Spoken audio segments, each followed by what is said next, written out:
Hello and welcome to episode 20 of Retro Recall the PS1 Chronicles, a show where we play and rank every PlayStation game ever created.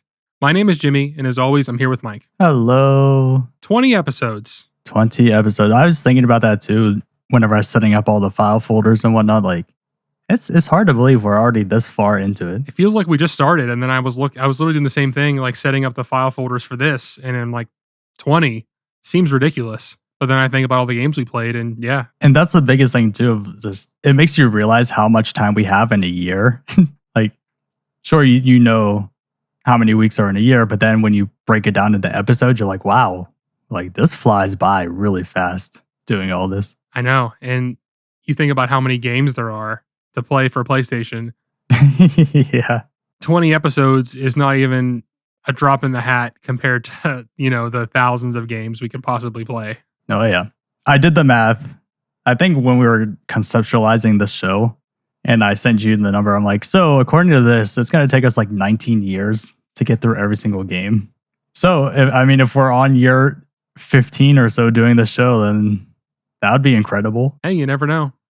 So before we get into this game, this is a very unique kind of game. And I just wanted to get your take on just swimming in video games, honestly, because I've always hated it. So I just wanted to kind of see where you sit with it. Yeah, it's weird that you hate it. I let's start with that. Why do you hate swimming in video games? Well, most of the time, at least, back in this era and even PS2, I would say like the controls are always the problem. Like you're fighting against them. I can see that, yeah. And, that's foreshadowing what we're going to get into later. Yes. Yeah, I can agree with that. I know there's a lot of games too where they just prevented swimming in games because I guess didn't figure it out at that point. Or it's just a mechanic they didn't want to do, yeah.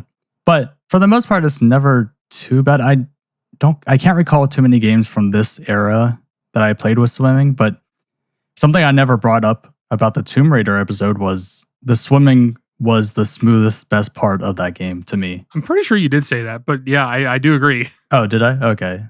To have a game completely surrounded around swimming, it was an interesting take when you told me what the game was this week. And when getting into it, I was like, it can't possibly be all swimming. And it is. It's 100% all swimming. And as a kid, like I would have never in a million years bought this game. I would say I'd probably be tricked into buying the game. Looking at the cover, not really knowing much about it. I might think so. Because like back on the Genesis, playing Echo the Dolphin. Oh, yeah. I played that all the time.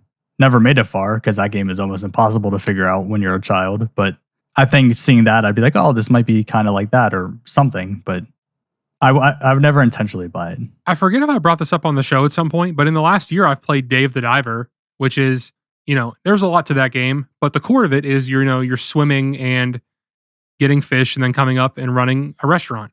So going into this, my initial thought was maybe it's just, you're swimming, you're gathering loot, and then you're coming up and selling it, upgrading. And like a loop like that is very enticing to me because that's the way a lot of the roguelites I play are. So it's like, if that's what this game was, I would have been really into it. But with that, let's just go ahead and hop right in.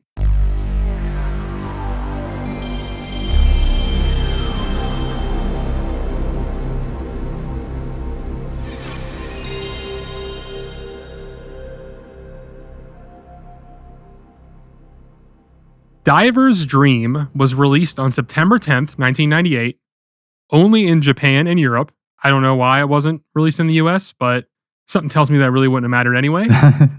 What's interesting is that it was developed and published by Konami. I was very surprised to see that title screen. Yeah, so you would think like Konami of all people might as well just put the game out. It's already in English, so just like even if you don't promote it, like do a small run, at least make some money. I'm sure there's a bigger reason to this that we don't know, but there has to be a reason to why certain games are only limited to certain regions.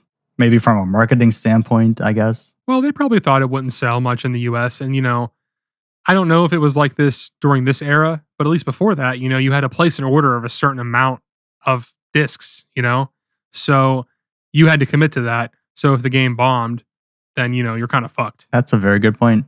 And again, just like I talked about with Soul of the Samurai, seeing the Konami logo, it's just the Metal Gear Solid music kicked in my head every time. I think it's just forever burnt into my brain that when I see that logo, I hear that music. I completely agree with you.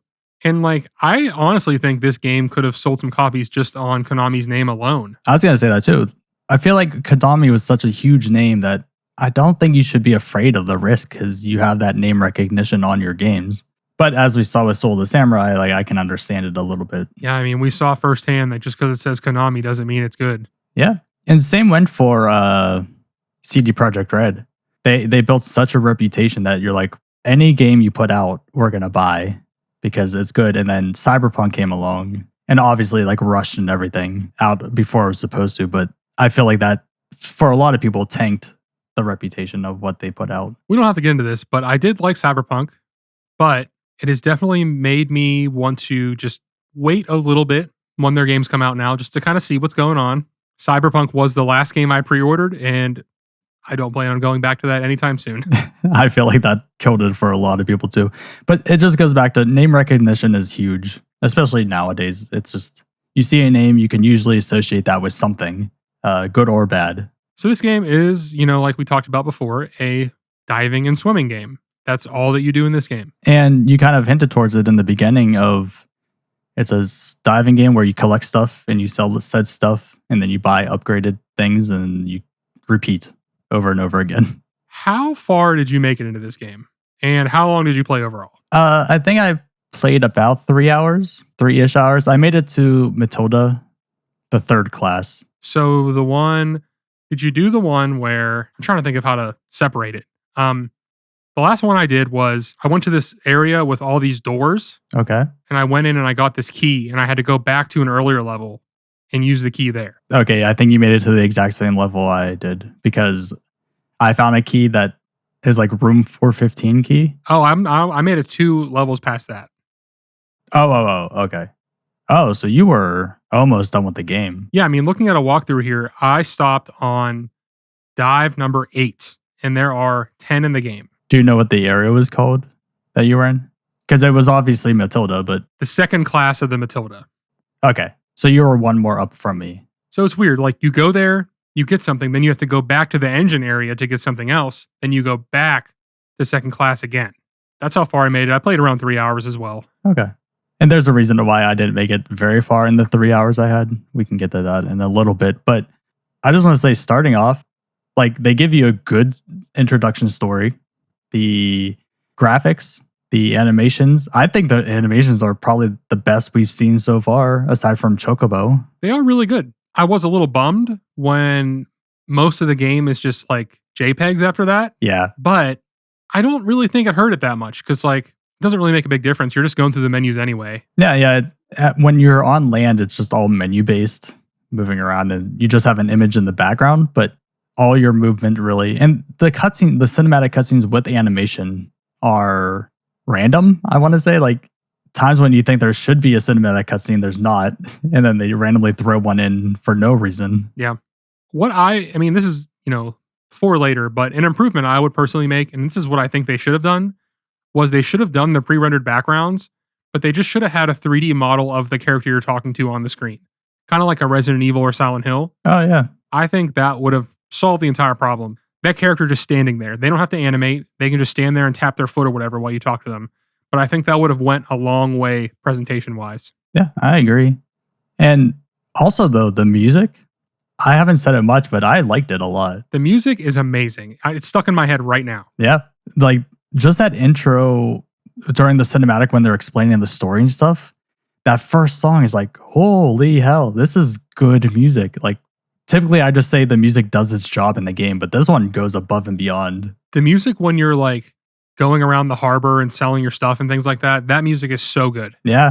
And there's also hints of it whenever you're going to sell your stuff, like all the scrap. There's a hint of Stardew Valley in there, like just a little bit. So every time I kind of started, like then I got the Stardew Valley music stuck in my head, and which isn't a bad thing. That's a good sign. But the whole point of this game is like you're a random guy and some old man approaches you and says, "Hey, you must be a diver. I have a thing for you to do." Yeah, I mean, that's pretty much it. I did think it was funny that during the cutscenes, the music is louder than them talking. Yes. My description of it was, It's like two people trying to have a conversation and the band is playing right next to them. So my first problem with this game, and this one may be on me, it may not be, but when you were playing, what control scheme did you use? I went with normal. So that is where you push up and you go up. Yes. I did that too, but it feels bad and wrong. Yep. So I tried to fix it. Yep. Okay. And it won't let you. Nope. So personal preference for me, I don't know if you agree with this, but I hate inverted controls. I also hate them, except for swimming and flying. Yeah, I didn't realize that. Like, whenever I'm like for Siphon Filter too, I instantly changed it from inverted to normal, just aiming and all that stuff. I did the same thing. With this, I'm like, okay, yeah, I don't want inverted. But I kept finding myself instinctually wanting to do inverted controls while swimming, which is a weird thing, and I don't understand why. I did the exact same thing. And you'll see in my footage, I restarted the game multiple times trying to fix this to the point where I stopped capturing because I'm like, I'm not going to waste my time capturing me restarting the game constantly. I probably tried for a good 15 minutes, like restarting it, changing it, going back into the game, getting into a dive, seeing that it wasn't fixed, and then just being mad about it before eventually just accepting my fate. So I did the exact same thing as you, did a few restarts and kept trying to figure it out. I think what the problem is when you set your controls and you go into the game, when you make a save file, it's saving that controls. So you can change it all you want in the main menu, but when you load up your game, you're loading up that previous configuration. And there's no way to get to the options from the main game once you're in it either. So nope.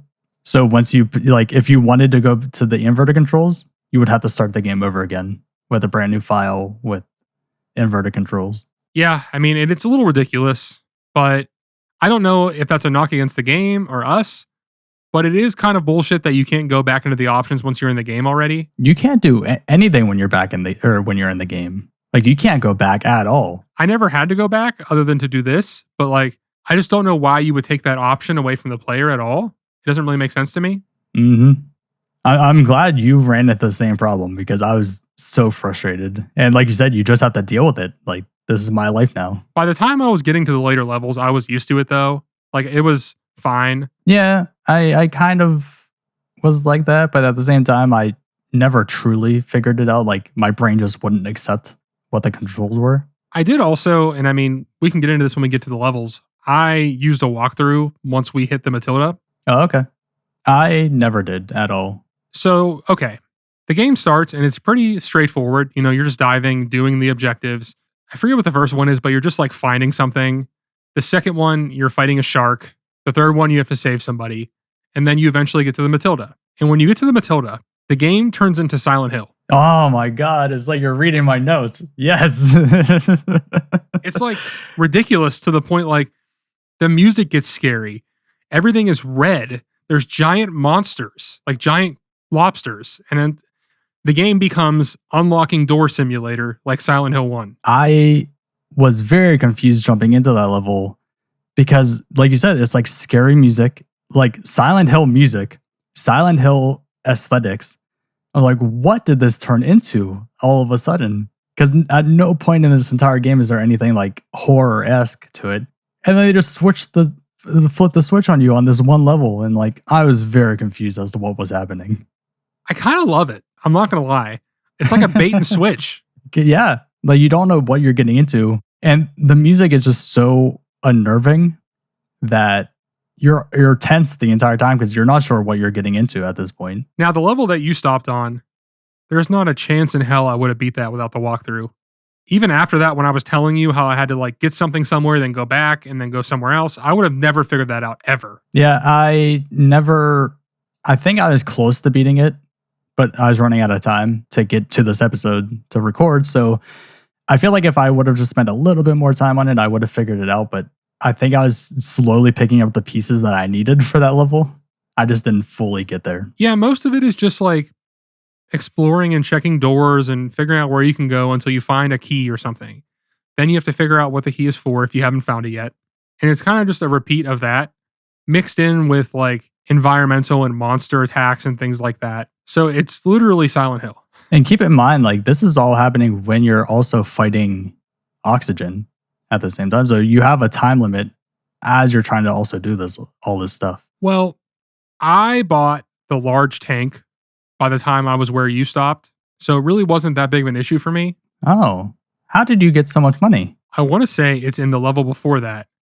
You find in like, I forget where it is. You find something that's worth a bunch of money. Okay. Yeah, I mean, there was a few objects I found that were a lot, but I also had to buy other things. So for that one, it was worth like 20,000, I think, or something. Oh, I never found that then, no. And right before I stopped, I found something that was worth 30,000. And I was able to buy the item that reduces your air consumption overall, which was really cool. I didn't play with that, so I don't know the difference, but I assume it would help a lot. So I guess there's just a lot of RNG on the pickups, what you actually get. The two valuable ones I found are set pickups. Oh, okay. I guess I just didn't find them. Yeah, I mean, we can go back to the beginning here and kind of just work our way to that. So the whole point of this whole game is the old man is trying to find the ship Matilda. The Titanic. Yeah, that's pretty much what it is.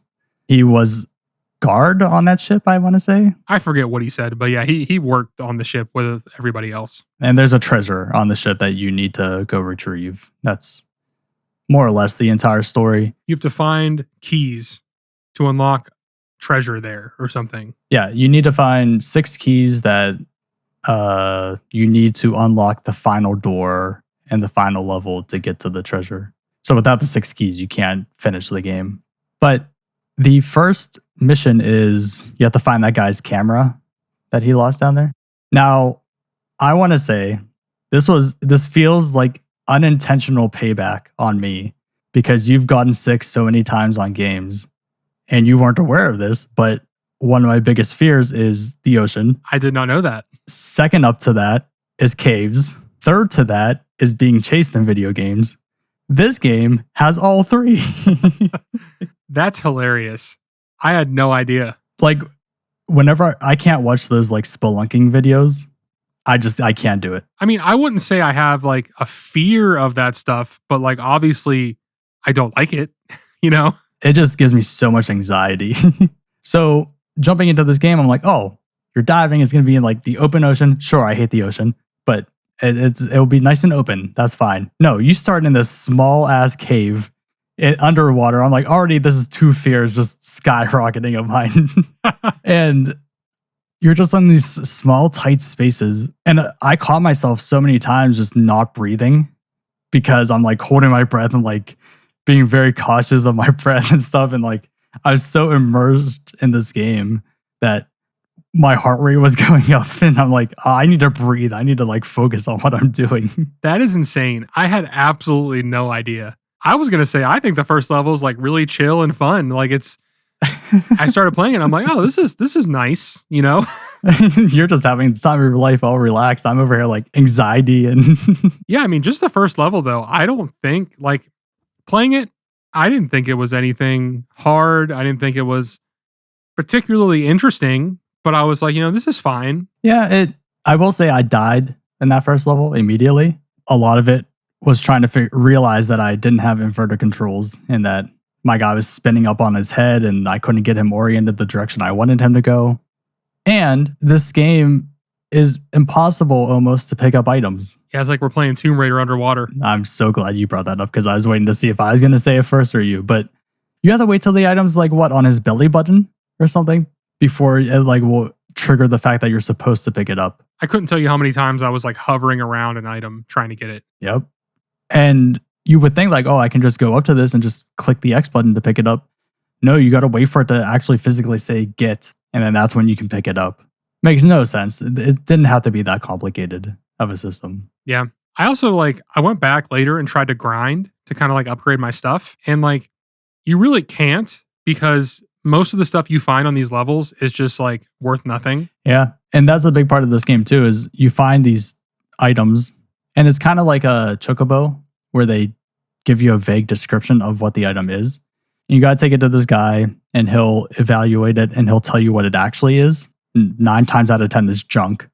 But sometimes they'll be like, oh, this is a treasure and I'll give you this much money for it. And there's 160 unique treasures in the game, by the way. And you have a treasure list. So if you wanted to like 100% this, you can be like, oh, what thing am I missing and where can I go to find it, I guess. That sounds like a nightmare to me. I would never do that. Especially since they don't tell you what the things are. So you would never know where you're supposed to even find these things. But I did find one treasure thing. It was $10 that it gave me. I'm like, you might as well just say it's junk because this is pointless to me. There was a couple of times I went back and I got like $2,000 or $3,000 or whatever the money is. I forget what it's called, but most of the time I'd get like 1,000 if I'm lucky. Yeah, it was never extremely high. Mine was always hovering around the 1 to 200, maybe like 500 if I was really lucky. But anyways, yeah, so you find the camera and the dolphin appears and leads you back to the entrance, which I thought was a very nice touch. You know, going back to you saying that you died, like, I do like that this game doesn't really have any penalty for death. Yeah, it just, hey, do you want to start over? Cool, you can start over. And on the longer levels, you can find checkpoints and you can start from there. Yeah, it's just very nice of it.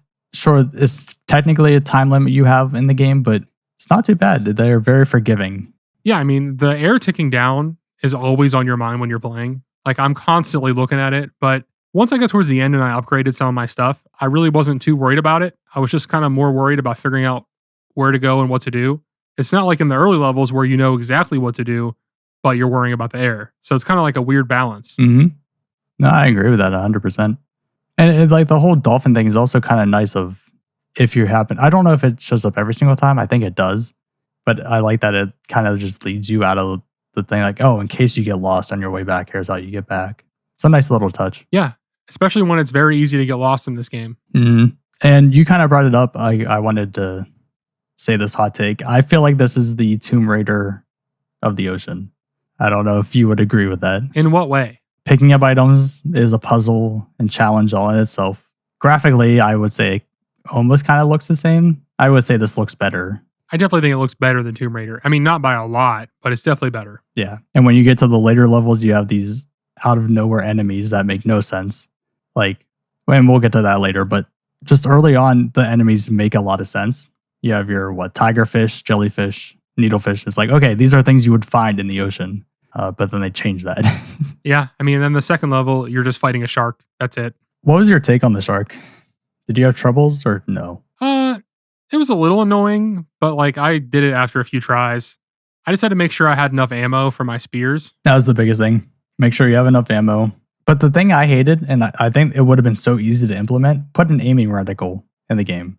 Just a dot that shows up when you pull out your gun so you know where you're pointing. Because the perspective in this game is very off. You never know how exactly up you're pointing. You don't know how close a fish is to you because it seems like it's right on top of you, but actually it's like kind of in front of you in a way. Yeah, no, I agree with you. I just, you don't really have to use your gun that often. So for me, it was kind of just like whatever. Other than that shark, I never killed any other fish because you don't have to. You can just leave. Yeah. I think that's the only mandatory thing you have to do with the shark because later on you see another shark and you can just ignore it and just swim by it. Yeah, I mean, I would imagine that level's essentially just a tutorial on, what you can do, but there's really no point in killing them after that. It's not like you get anything. Mm-hmm. And for doing the shark, it's what, $500,000 you get? Yeah, no, then they take it away from you immediately. Immediately. It's like, oh, sorry, the ship broke. And that you need to spend $480,000 to fix the ship. I did like that moment because it was basically just like, haha, fuck you. You know what I mean? More or less. And in hindsight, thinking about it, I'm like, yeah, that seemed like that did seem like a too good to be true moment. Like, oh wow, they're gonna load me up on money. I can buy everything in the shop now. So I think it should have been clear that we weren't going to be able to keep that money. But in the moment, you're like, I'm stacked now. I'm good. For one moment, you're like, oh, this is great, and then they're just like, yeah, okay. So then after that, you have the rescue mission. This is where you actually have to start thinking and figuring out what to do. It's you're traversing this sunken boat and there's a door that's locked, so you have to figure out how to unlock the door to get to the guy. But before that happens, first off, the music that's playing during that moment, it makes it seem like an epic boss fight is coming, but it's not. It's supposed to be like this intense moment, but it sounds like you're about to get into like this fight of some sort. But it made me laugh so much of like this guy's saying, "Oh, my friend's down there, he's drowning."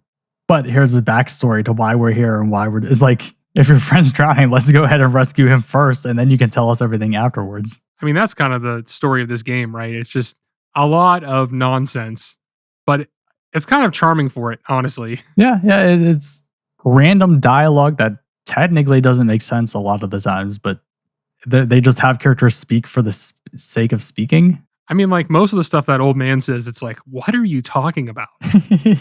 Yeah. It's like, oh, here's this. Oh, by the way, did I tell you about this? It's like, why are you now bringing this up to me? And then it's also one of those things of, like you said, you can always go back because I think you get a key whenever you do that sunken boat mission. You can go back and loot. It's like a little warehouse area. Yeah. So it's nice that they allow you to keep going back to these areas to find things. And I think items just repopulate every single time. They do. It's just, like I was saying earlier, if you want to grind, you can, but it's going to take such a long time to buy anything meaningful at all that it's almost not worth it. Yeah. And the shop itself, some of those items are so expensive. I don't know how you'd manage to buy all that. Unless it's like New Game Plus, like you have all this money now, you can buy all this stuff and now explore all you want. I doubt this game has that. Yeah. I mean, the essential thing that you have to buy right away is the faster flippers because, like, there's just no way. I forget which one I bought. Like, there's 3 different kinds. I think I just bought the middle one. I forget which one I got. I got the highest one I could at the time, though. I ended up upgrading each thing at least once. So it helped a decent bit. But the main things that you need to really upgrade are the flippers and your air tank. Yes. And it's weird. It seems like you had a lot more luck with money than I did because at least sometimes I was buying med kits and the oxygen refills, especially on some of the later levels when you're like going deep into it. You need those oxygen refills to keep you going. I never bought an oxygen refill. Wow. I'm interested to watch your footage now to see what you did. Well, I had an upgraded tank pretty early. Oh, true. So at that point, you don't really need them. And you pretty often find like health and antidotes and things like that in the level. So you really don't have to buy them. I did buy antidotes a few times just because like those fish can ambush you and poison you and it's very annoying. But I did like how you can only have 5 items on you at any given time. It makes it so you have to make a choice. Yeah, and also keeps it realistic to a sense of you can't carry 100 things on your body as you're trying to dive. As we're going through this conversation, I'm really having a hard time judging where you're at with this game. So far, I don't know if you like it or not, which is so funny. I don't know if I like this or not. I like it. Do you? I do. I've been so confused since I started playing this game, and I haven't been able to figure it out. All these problems, all these things that we don't like about it, but I just kept finding myself wanting to play more because it's just so weird. Interesting. Okay, so the final mission then is the Matilda, which I was confused about. Not the final mission, but like this is where the game takes the turn. The final area is Matilda. And I was so confused because I'm like, this entire game was built around finding the ship, and I found it in 40 minutes, if that? Like, why am I finding the final thing that we were supposed to be finding now? Like, it seems like it must be like later game thing you need to do. And when you look at the map, it seems like there should be so many more places you can go. I did think that was a little weird. It seems like there's almost like a few hours they had to cut out of this game or something. You know what I mean? Really? That's the best way to put it. Like, I just did 3 kind of mini mission things, and now all of a sudden I'm at the final place I'm supposed to be. It makes no sense to me why they decided to just do that jump so fast. I think they should have like had a few more areas and maybe even one that like hints at like the horror aspects that are coming. But at the same time, I also love this left turn that it takes just out of nowhere. Oh, agreed. The fact that it just throws you so off guard. Like, up until this point, you think it's so casual. And then it's like, oh, just kidding. Now it's going to turn you on your head for this level. But it only happens for that one level, which I think is weird. It's only when you're in the engine area that it's the dark, grimy, almost bloody looking with the Silent Hill music. But when you go to the next levels after that, it's more open. It's more peaceful, I guess. The music isn't intense and it's more relaxing looking. So I think they should have carried that out through the entire game. Yeah, you're probably right. And maybe some of the later levels, like once you get towards the very, very end, maybe it gets even more amped up. I would hope so. Yeah. And you kind of brought this up. Like, this is where it takes a big turn on the enemies too. You have this giant ass lobster that just chases you. So I take it you didn't like that. It scared me whenever it happened. And then, yeah, it brought up the fear of like, I hate being chased in video games. Big reason why I never played Outlast yet, because that's all about being chased, and I hate that. So, but it gets weird. Like, why a giant lobster? I feel like you're being so realistic this entire time. You could have had like a giant tuna. Those get big. That wouldn't have been scary though.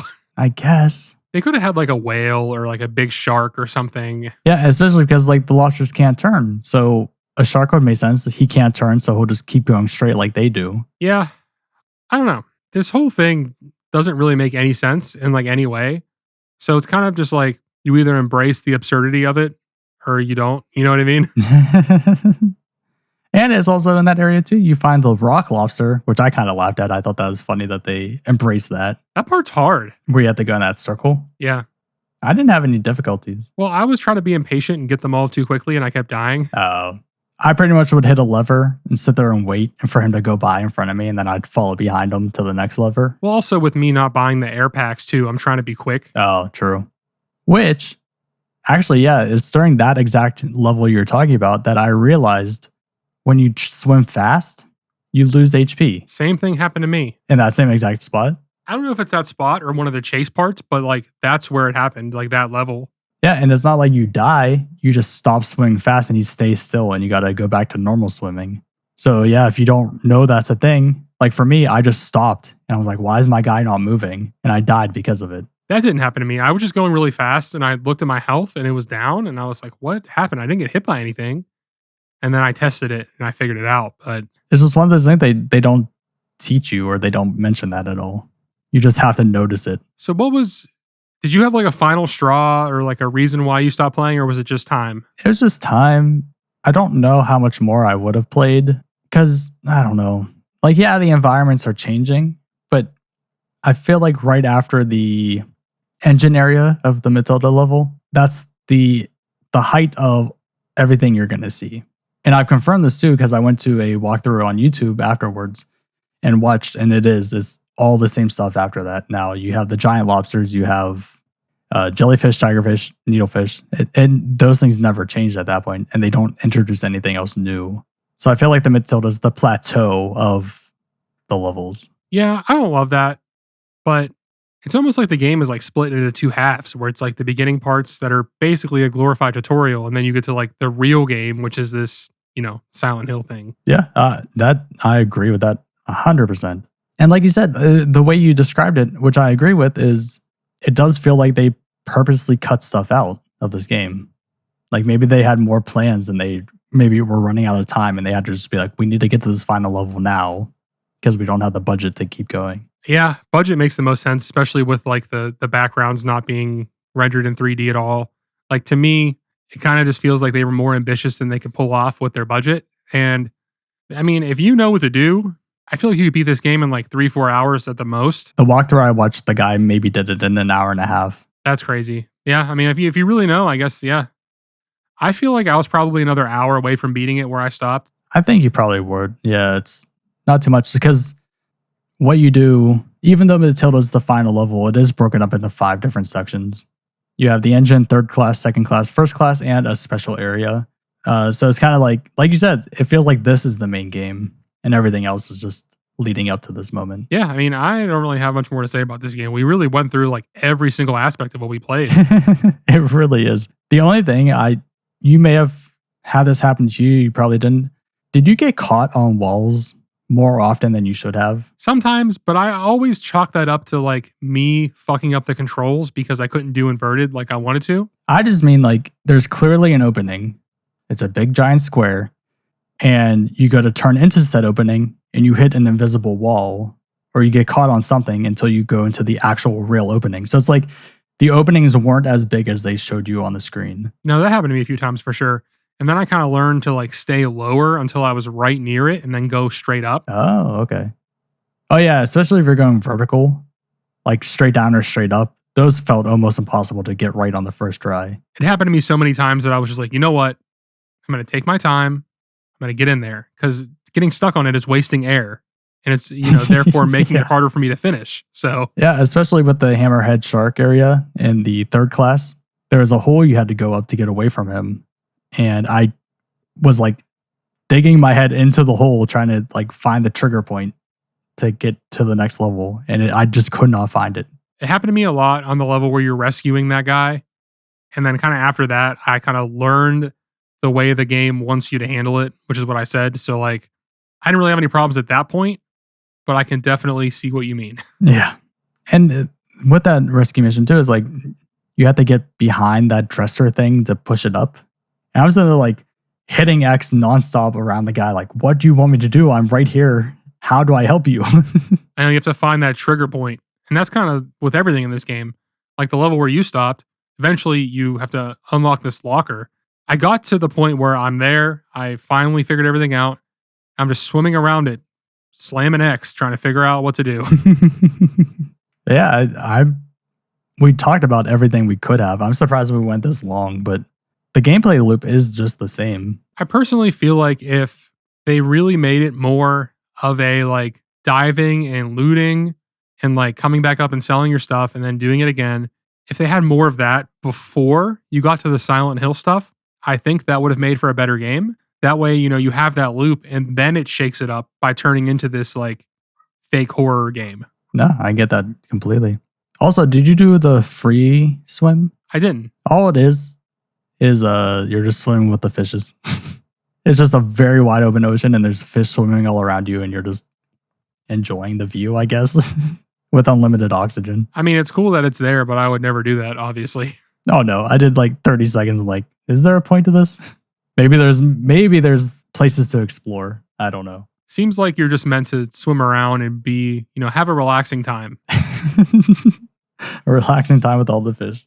So I had a hard time finding reviews from this time just because this is such an obscure game, but I was able to find a good bit, and it's strange how wide of a range there is for this.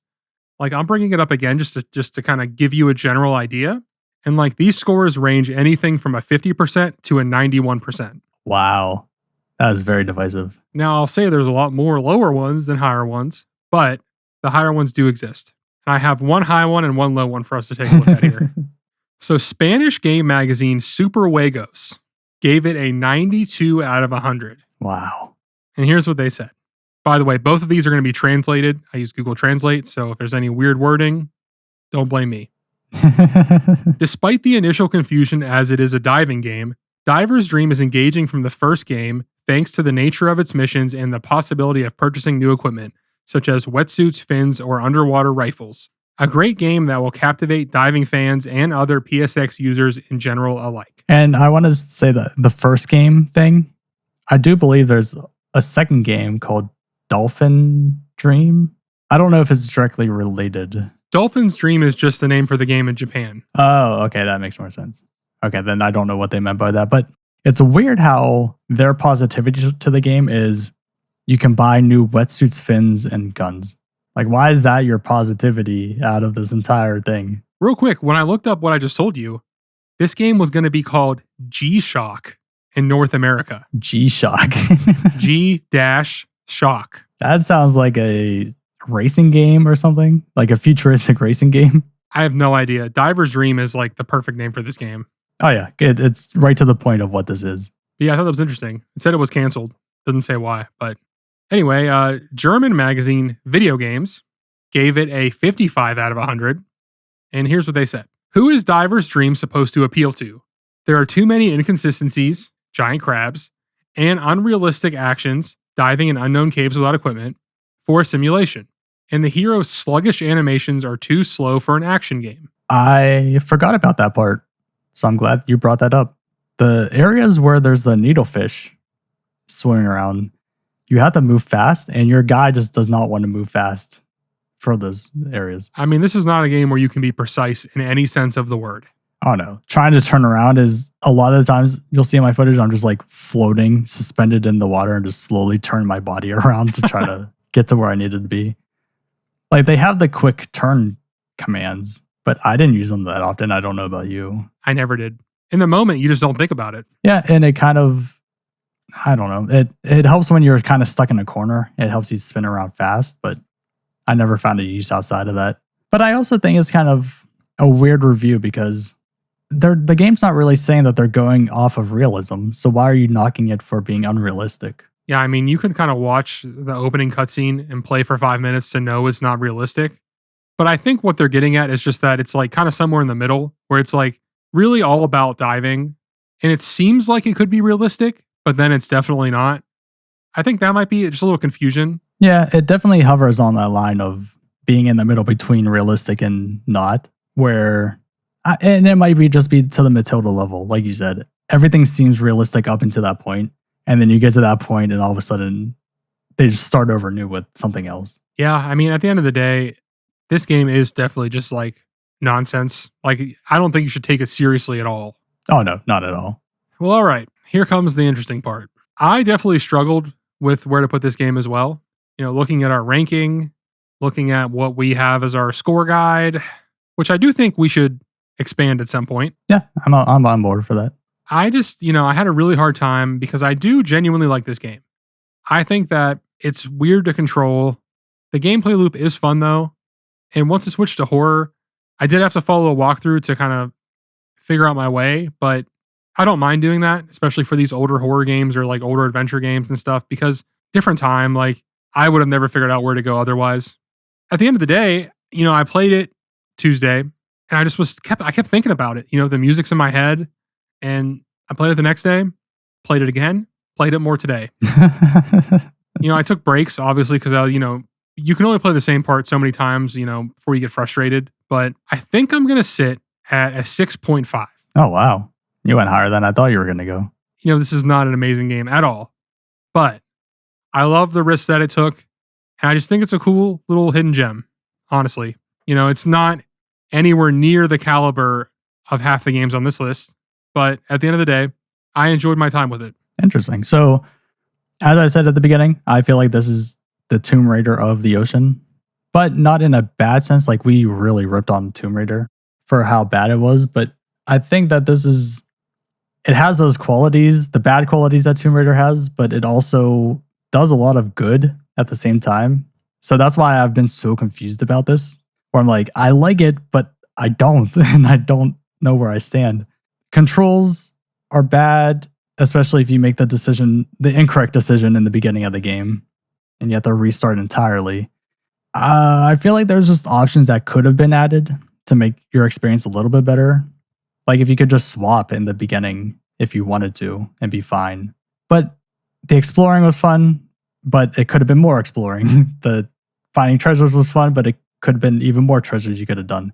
Like it seems like they had these good moments, but there could have been more. Like it's just the bare minimum of all this stuff that they could have done. It's almost like this game is like a proof of concept for like a bigger game. Yeah, that great example. Yes, that is the good description. So because I think it's like a Tomb Raider, but in the ocean, but better, I will put it, I was a little bit lower on this, but our conversation has been mostly all positive and fun. So I did want to raise it a bit to the point where I would think I'm going to go with a 5.5 on that. That's fair. Yeah. I mean, everything you said is true. I'm not going to argue with you on any of it. I just found myself looking past a lot of the stuff because I liked it. But that doesn't mean that stuff is still not there. Yeah, it definitely was fun. And if it didn't have a lot of those elements, it would have been just with the Tomb Raider down at the bottom because it would have just been the same problems we already complained about before. But luckily, like they just improved on a lot of things. I just feel like they could have done more. But with that, we have a tie. As is tradition now. Yeah, it's just going to be every episode now that we have some type of tie. But Destruction Derby at number 13 is our tied with 6, with a score of 6. So I already know where I'm sitting on this. Yeah, I mean, I like this more than Destruction Derby. Yeah, there's no competition there. So Diver's Dream, number 13. Destruction Derby moves down to 14. When I picked this game, I could have never anticipated this game got more than like a 5, honestly. Yeah, and even playing in the beginning, I thought the same thing. Like I said, I started off a little lower, but as always, this conversation changed my mind in one way or another. Well, that's kind of like I wrote down like 6 to 7, but I wanted to see how you felt about it. And I wanted to see like if we were negative, I would have went to 6, maybe even a 5.5. But since we were positive, I felt like staying right in the middle was fair. I also didn't think we were going to be positive about this. I thought I was going to be like, well, this is kind of cool. And you'd be like, no, I hate this thing or something like that, I think that's been every single episode where while I'm playing it, I'm like, oh, Jimmy's gonna hate this, but we're always on the same page every single time, which is weird. I look forward to the day where we have an argument, especially when it comes to these numbers being the same, because I think that is something that could happen. Yeah. And even when we did Siphon Filter, I'm like, oh, he's gonna hate this. This is gonna be our argument. Nope. We agreed. So it's like, damn it. Well, all right, that brings us to the end here. So we are going to spin the wheel to pick the game next week because we don't have anything planned. I'm excited. I like these random picks. It's failed us so far, so It has, but that's the fun of it. I love how laggy this is. it's so slow. And it is. Rayman Rush. I have never heard of this. Oh, it is that Rayman. Well, so you know the way this works. This defaults to Rayman 1. So that's what we're playing next week. Oh, okay. So this is a sequel. It's like a spin-off. Okay. Yeah. Then that would default down to the first one. It says Rayman Rush is a racing game where you play as the characters. Well, I guess, is that different though? Because that's like, say we were to get CTR, does that automatically make it Crash 2? Because Crash Team Racing is kind of a different game. I almost feel like we need to establish like the first game in the series before we get to any spin-offs or anything. Does that make sense? Yeah, I get that. Yeah, that's a good point. Just so like, I mean, I know Rayman, but like, I just want to set the precedent. So like we're familiar with the character before we play the spin-off because like, I would imagine there's characters in this from the other games. Yeah, and I never played Rayman. I've always seen it and always wanted to play it, so I'm excited. I've never played Rayman 1 actually, so. Cool. Well, Rayman 1 is for next week. All right. Well, that is going to do it for us. Thank you so much for watching or listening. If you enjoyed this, please remember to like and subscribe, as well as give us a rating on podcast services. We'll see you next week.